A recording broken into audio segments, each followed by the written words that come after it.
Shalom Aleichem, everyone, a good Davach, and we are continuing Hachsek's learning of the Pele Yoetz, day 40, and we're in a new chapter called Chanufa, Flattery.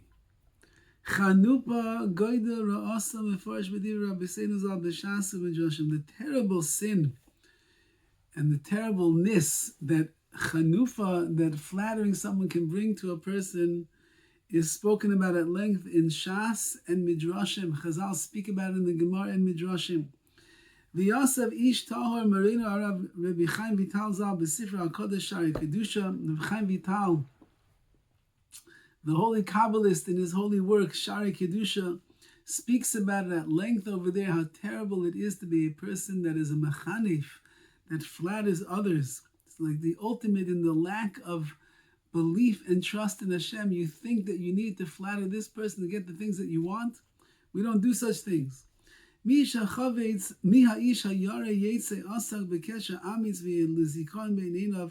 person that truly fears HaKadosh Baruch Hu, keep this lesson in mind. Stay away from chanufa, stay away from flattering.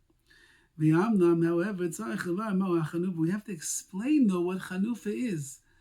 Because there are things that really are not considered flattery. And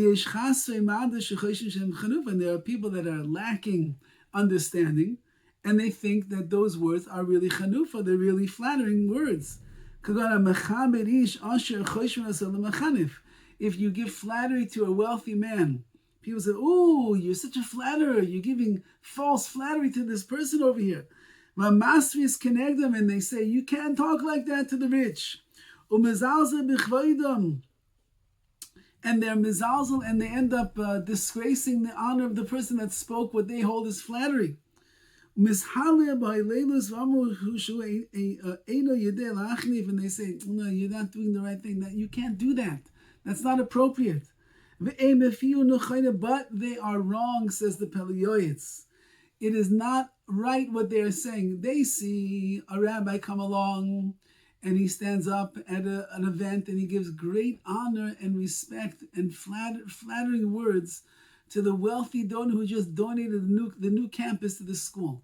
And there's a guy sitting there, what? You're giving flattery to a person with money, to riches. And he goes over to the rabbi after and says, what are you doing? How could you say such a thing? We only honor the Torah. And we only honor tzaddikim, and we only honor those people that are perished, that separate themselves in this world. Why are you honoring such a rich man? Says the Pele Yoetz, you're mistaken, my friend. There is a big reason to flatter such people. And he says, it is appropriate and it is very fitting to give honor to the wealthy. Meaning the wealthy who use their money for the right things, they deserve to be honored for that. We find in the Gemara, Rabbeinu HaKadosh, the one who wrote the Mishnayos, Rabbeinu HaKadosh, he would give honor to the wealthy. And Rabbi Akiva, the great Rabbi Akiva, the greatest leader of Torah in his generation, he would go and give honor. He knew the greatest thing in the world is to learn Torah. He knew after the Recha Kamaycha, he's going to give honor to the Rishim, yes. Because if they would use their money properly, the reason is, since we see that the King of the world, HaKadosh Baruch Hu, desires their value, and from above, HaKadosh Baruch Hu gave them this abundant blessing over here of money so they could use it for wonderful things. So if HaKadosh Baruch Hu is giving them and showing them favoritism, we're also honored to be mechabed and to honor them properly. Says the Pele Yoetz, you think it's just coincidental that this person became a wealthy man in Klal Yisrael, and he's the one that's supporting the shuls, and he's the one that's building yeshiva, and he's the one that's taking care of the almadas and the yisayimim and supporting the poor? You think that's just coincidental? Obviously, HaKadosh Baruch Hu showing covet to this person, and he's giving him the money, and the man's using the money for the right things. We have an obligation to be mechabed him as well. But furthermore, the more money that the person has, he could do more mitzvahs and ma'asim tovim. Nothing's holding him back. He'll buy the nicest tefillin. He'll get the best matzah. He will buy the nicest aluminium. He will have all the bells and whistles for the Shabbos house, everything he needs to make sure that everything is 100% kosher lecharchila. He'll do what he needs. He'll give tzedakah with no end in sight, how much he's going to support those that are in need. So he can do a lot of mitzvahs, a lot of ma'asim tov, a lot of chesed he can do. He has a house, and he builds in his house a wing for only hachnasas orchim, special rooms with everything, all the amenities taken care of, a fridge in here, and the this and that, and a table and a chair, and he has everything taken care of. And he's using his money wisely for the mitzvahs. It would seem to me that he could do even more mitzvahs than others. And if he did averis, which everybody does, he'll use his tzedakah, his charitable ways. He'll give more tzedakah, and tzedakah is tatzil mimavis. Tzedakah saves a person from death, and therefore it will give him some leeway over here to be able to have more time to do tshuva. So the man has so many things going for him. He should afim asa shaleika. And if this rich man does something that you don't think is so appropriate, still be very careful about shaming him and not giving him the proper honor. Do not be mezalzel, do not disgrace and shame his honor as a result of it. Because he's going to end up doing tshuva be'ez Hashem, and his monies are benefits for Klal Yisrael.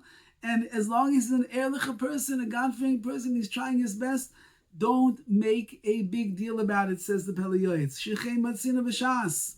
We find the same thing in Shas Shamru, ilmale toidos. If you wouldn't be toidos, who was a very wealthy man who made a mistake in something that he tried to do lahalacha, and he went against what the Chachamim were saying to do, but they said to him, ilmale toidos, if it wouldn't be for the fact that you are toidos, this very wealthy man, we would have excommunicated you. But you are todos, and you are a rich man, and you do use your money to help Klal Yisrael. Like it says over here, he used to fill up the pouches and the bank accounts of Talmidei Chachamim with money so they could be able to learn and they could support their families. So you're told is that how to use your money? Okay, you made a mistake over here. Regular person, excommunicated. But you, because of all the good that you do with the wealth that HaKadosh Baruch has given you, we're gonna let it slide this time. But now let's explain what actually flattery is. Harisha in kasha, the first one is difficult. Vasheni kasha emena, but the second one is even worse, even more difficult. The first way in which a person transgresses and violates this idea of chanufa, of giving flattery, is like this. Shemara panim v'chiba yiser l'chavero. He shows his friend, oh, I love you, you're so wonderful, you're the greatest guy in the world. Ve'ein pivli b'shavim, but his mouth and his heart are not equal. Ela b'fiv shalom yedabir, because with his mouth he's speaking shalom, peace, you're wonderful, you're tzaddik, you're incredible. Ubekirba yosim orba, but inside of his heart he's laying an ambush. He's ready to get this person. Even if the guy is not his enemy, even if he's not looking to do any bad to him, if you show somebody more love than the truth and honor than the truth really is, that's in your heart, you have transgressed the prohibition, you fell into the trap of flattery. If you don't really love this person amazingly, if you don't really think so highly about that person, if you don't think they're the greatest guy that you ever met before and you're telling him all these amazing, amazing accolades, but really inside you really feel this, he doesn't do this and he doesn't do this and I don't like this person with this.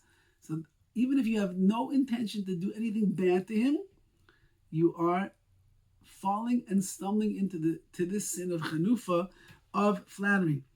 V'kol ki ayitiru chazal etzel ishtay. However, we do find a few places where you could flatter. Number one, etzel ishtay mishum shalom bayis. When it comes to shalom bayis, you want to flatter your wife, even if you don't think that is true. Flatter, oh, you're the sweetest. you're the kindest, you're the most beautiful, you're the best mommy, you're the best wife, you're the best this.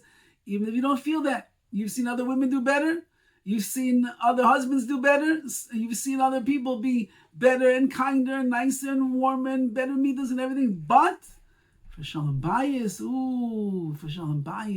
want to make sure that our houses stay calm, you're allowed to do such a thing. And for your Rabbi, in order that you should be able to learn Torah from him. Let's say the guy, I don't know, he's a hothead of a person, but you say, Rabbi, there's no one like you in the world. Oh, that shiur is just incredible. Even if you don't feel that way, but you want to keep learning Torah from him, you're allowed to be mechanef, you can be flattering. And even